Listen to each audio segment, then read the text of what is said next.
CMOs need to up their game and upskill their teams when it comes to agentic AI. There's a critical lag between understanding and utilizing agentic AI, and my guest today, Ravi Shankar, has been looking at this very closely.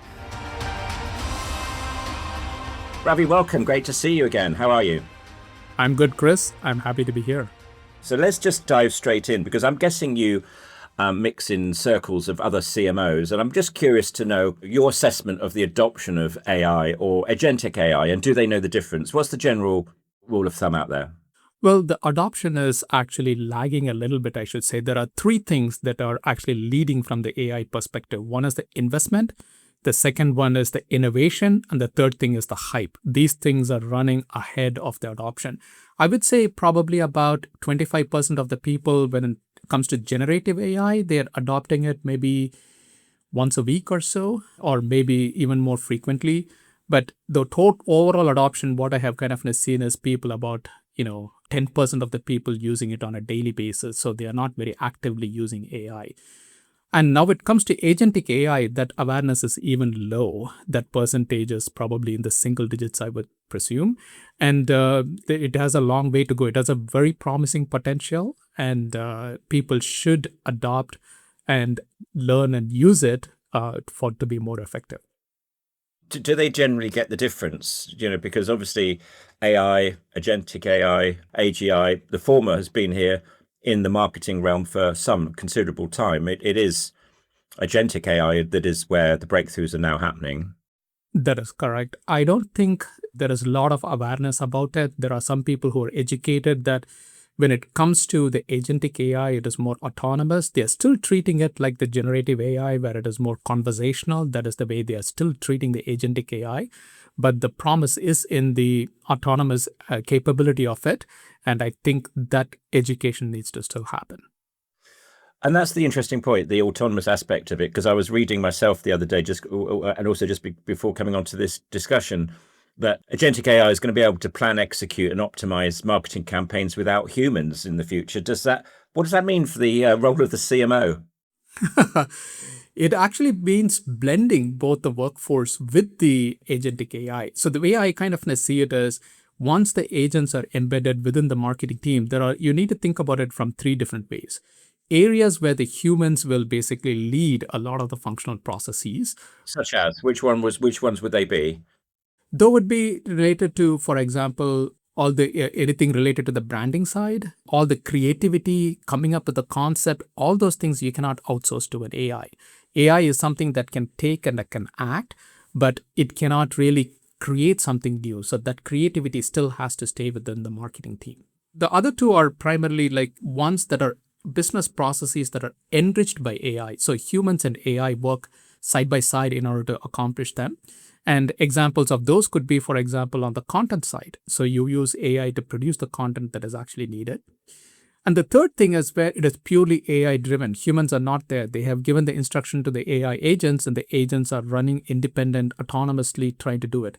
And that to me is like hyper-personalization. So being able to understand the intent at the time it is coming from the engagement with the audience, and be able to customize whether the content, email, outreach, engagement, everything the AI does on its own. So that can be, so it needs to be divided across these three different types and then move forward with it.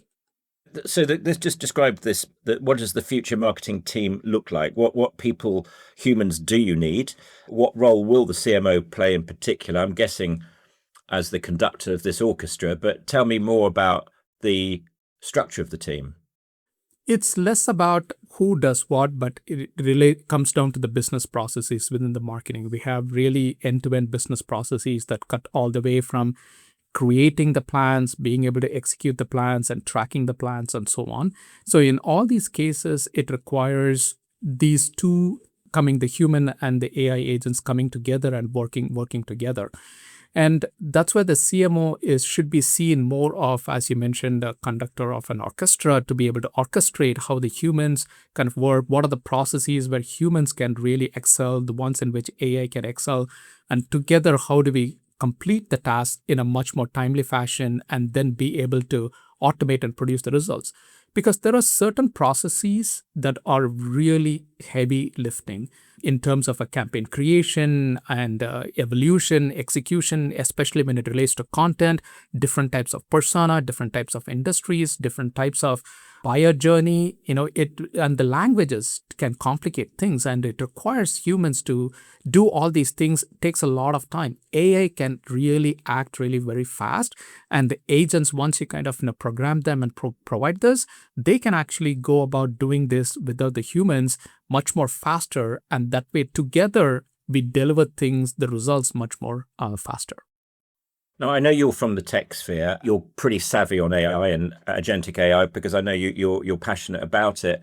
But what about the rest of us, the laggards, the people that are behind? And listening to you now, this sounds fantastic on one level, daunting actually on another.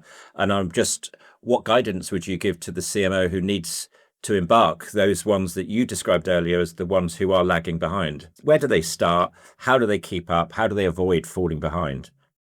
So I would say the role of the CMO kind of becomes one that enabler, educating the teams, upskilling the teams in order to be able to use AI very effectively. You are going to see a spectrum of people who are really going to fast movers adopt it and use it. Even within my own team, that kind of happens. There are certain people who are not really up to it, and then they are lagging behind. It's important to corral all of them to come together and be able to do it. To me, I always say, Chris, is that there is no AI without humans. Humans are needed in this equation to make AI work. So if part of my team is not adopting AI, it is to the detriment of my operation. So it is important as a CMO to enable them so that they can be more productive as the ones who are adopting it at a much more faster pace. But it also scares me at the same time, people who are willingly not getting on this stuff are going to be left behind. So it is in the interest, as a CMO, I can bring this horse to the water, but it's ultimately up to them to drink it. So they need to be able to embrace it, adopt it, and use it for their own career and for their own productivity. But the headlines aren't helping, are they? Because all around them, we're reading the shock headlines, similar headlines to digital transformation in the old days, is 70%, 80% of these projects fail. How can you avoid screwing up? By taking the time to do it right. I think, as I mentioned, definitely the hype is overrunning before the adoption. The investment is far outstripping, as you see in the data centers and all that particular stuff. And also the innovation. Companies are coming up like every day there is something new that is coming in the AI. You read about it in the news. And people are being pushed to kind of get it done much more faster. And we know if you drive down too fast down the highway, you're going to crash at some particular point. That's what is happening. People need to be methodical in terms of understanding the technology, where it is useful, where they can insert it, take the time to actually implement it. So that way you can be successful. So it is not like slow and steady tries to win the race. Where would I start? Go slow, but where are the quick wins? The quick wins are primarily going to be, first of all, like in the content side, we have actually seen this within my own company where we can actually produce the content at scale, especially on the website. For example, once we implement something in English, it can automatically translate it and push it down to my language websites. It can automatically create the meta tags for people to come and search on my website. So content is one area, is the quick win. The other one is on the design side. My design teams are using it to produce videos, to be able to customize it for different languages, the AI generated voice. So we can produce a video and then have it like 6 different versions of it for different languages. So these are the areas where the quick wins are. But eventually where I see the holy grail of marketing has always been one-to-one marketing. If I know Chris, what he likes, what he doesn't like, my conversion is very high, but I do not. And hence I try to abstract. With AI, I can hit that precision. It can understand at the time you're engaging with me who you are, which industry you're from, what is it that you like, and it can give you something that you like that will increase my conversion. That is a heavy lifting from a marketing perspective. AI can do it at scale, much more better, and that's where the inflection point is going to be. So do you advocate then just experimentation, or do you suggest that there are experts out there now who will guide you through? Because I'm guessing there's lots of other issues around compliance, security, and so on. How do we find the right people to guide us along this journey? What is the process? Start with the early adopters. Not everyone is up to speed on this particular one. There are people who have gone and tried and learned about it. There is going to be some amount of experimentation at this phase because the technology is new. You have to try it out in order to learn it. So that is actually going to be there. But lead with the early adopters who have already done this stuff. But more importantly, what you talked about is the AI without guardrails is really scary. It can go do things without you knowing about it, and it can damage the brand and the trust, which is very important. You need to be able to hold the reins on the AI to be able to do the right things for you. And it is important that you put that structure in place with the guardrails before you let it loose. Otherwise, you're going to find a point where it is going to make up things that can destroy a brand, which is very important and sacred. I was reading something this morning on LinkedIn about the need for a quality control layer. A lot of brands are moving too quickly, I think, as you pointed out, and particularly in the agency world, but moving too quickly, and quality control, i.e. mistakes setting in, factual inaccuracies. What are the big dangers that you would warn other CMOs to look out for? The thing is, it can misrepresent the brand if you're not actually trying to program it correctly. So that's why it is important to set all these things before you can actually let it loose. And quality control is a very important aspect of, even in the software. We talk about it more from a product physical perspective, but even in the software side, it is very important to have it done with the controls that it needs. And we need to have the transparency in how the AI works. We cannot be a black box where the AI is going to do its own stuff and then we don't know what exactly it is doing. We need to be able to understand its journey, where it is going, what it is doing, and that complete transparency and traceability needs to be there to be able to ensure the right outcomes. Indeed, and it was all about compliance and auditability. I was reading the critical things, particularly in the larger enterprises, because the last thing you want is your agents to go rogue. Exactly. Those are two of the correct words, like the compliance, to be able to put your processes in place and make sure that it is compliant with your processes, because the processes change from one company to another. And auditability, traceability is very important. Just like you have a perception of what your team is executing, you need to be able to understand what the AI agent is executing as well. What about your own partners? You're talking about your team and how you're implementing it. What about the agencies that you use around the world? Do you expect them equally to be up on the use of AI or AGI? Exactly. They should be, they are embedded as part of the team, and they are doing something because they're augmenting the work that my team cannot do. And I expect them at the same level of my employees to be able to learn, adopt, and use and provide the value that is actually needed, and for them to be relevant. The equation for all of us, whether an employee or an agency, is the value that you deliver in the supply chain of whatever process that you're trying to do. The question you always need to ask yourself is, what value am I delivering here? Is it significant? If you're not, then you're out of that equation. Very interesting. Okay, so let's just stand up and look more across this whole initiative in terms of, will this give organizations ultimately a competitive advantage? Who will be the winners and losers? So yes, it is definitely going to give a competitive advantage, and it is the one who knows how exactly to use it and orchestrate it will be the winner. It's just like, we're going for a sword fight. You have a sword, I have a sword. The one who knows to use it better is the one who is going to stay alive. The other one is dead. So literally, you can think about AI in a similar way. The one who knows it better is able to exploit all the capabilities that it can bring, employ it within the business processes, get the results much more faster, much more accurate, while enabling the brand to be increasing the brand trust and the equity, is the one who is going to win. The one who doesn't know how to do it and deploys it without guardrails, without any knowledge of it, is going to suffer. Interesting. Okay. But what about the creative aspect of all of this? And we talked about the trust of a brand, but also what about flattening, brand distinctiveness, which obviously is a bit of a risk, isn't it? Because we have everyone using similar models and data in many respects. So tell me more about that.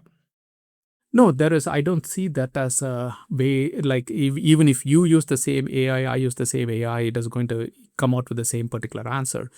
At the end of the day, creativity rests with the humans. We are the creative ones. The AI and the agents are basically execution engines. So they can take our ideas and they can execute on them, but they can't create their own ideas. And that's the same is true with the computers. So to me, it is not, again, using the sword analogy, like the one who knows how to use it better will provide the differentiation. So it all comes down to the human creativity, ingenuity that they can employ in creating the distinctiveness, doing it much more better, and the AIs can help you get there much more faster. And that's the way you pair with them. You create the ideas, you're like the coach, but ultimately they are the ones who are playing in the field and they can win. Together you can win. Do you think, though, that some companies are just treating it as a silver bullet? They're being lazy with it. They are looking like everyone else. I mean, let's be honest. We just need to look across LinkedIn at the moment. There is a massive sea of mediocrity going on, and that cutting through the noise is a big challenge. Do you see that happening often, and do you see that getting worse or better? Well, it is getting better. Mediocrity is always there. And I think it is important for anyone to be able to improve by themselves. And that there are imposters, I would say, who are claiming themselves to be much more aware, knowledgeable, and so on. But once you dig deeper, you will find that is not the case. But it is important, I would say, for people to get educated and be able to embrace it and use it. There is definitely a lot of push that is coming from the top down. The board, the CEOs, the CXOs, they're all pushing for this to be done much more faster. And they don't have much of an idea. They hear about it. As I mentioned, the hype is out there from the vendors and so on. They say, hey, I want to do this stuff. But still, it is lagging. So you see the adoption being only 10% of it. They need to give it the time to make sure that the people are coming on board to be able to be very productive. Is there a naivety, would you say, around agentic AI in particular across the C-suite beyond marketing? There is definitely. So they kind of think that here is something that I can bring on board and I can replace the humans and then they will just do by themselves. That is never the case. You read in the news how some of the companies have gone down the other side of the spectrum and now they are bringing back even from customer service agents to be able to use them for the human touch. And there is that unrealistic expectation because at any day, from a business perspective, you want to increase the profit. So that means you reduce the cost. Humans are a big part of the cost. And then with AI, you can do it much more faster, cheaper, and so on. But the reality, as I mentioned before, there is no AI without humans. So you need to have humans in the equation to be able to embrace it. And that unrealistic expectation is what actually creates a lot of the statistics that you mentioned. 50 to 70% of the projects are not working because they have no idea how to make this work. So when you think about, and I know we talked about this when we last spoke, I was talking about the short tenure of CMOs. There's a report out not so long ago, particularly in the B2B space, and there are many headwinds facing the CMO in these sort of situations. But would you say AI or agentic AI or AGI, would you say this is the primary reason why they're losing their jobs so quickly and that CMOs need to keep up? Or is it a different issue altogether? What do you think? Technology is just an excuse, Chris. As I mentioned, everyone needs to ask whether you're a CMO or whether you're just a marketer down the line, what is the value that you're adding to the equation? Okay. When I was working at Oracle, Larry will say there are only 3 things that we test you on: results, results, results. So you need to be able to produce the results. Ask yourself, are you producing something that is of significant value to the company and to this process? Sorry, are the KPIs changing though? Yes. The KPIs are changing in the sense from a timing perspective, you need to be able to do things much more faster.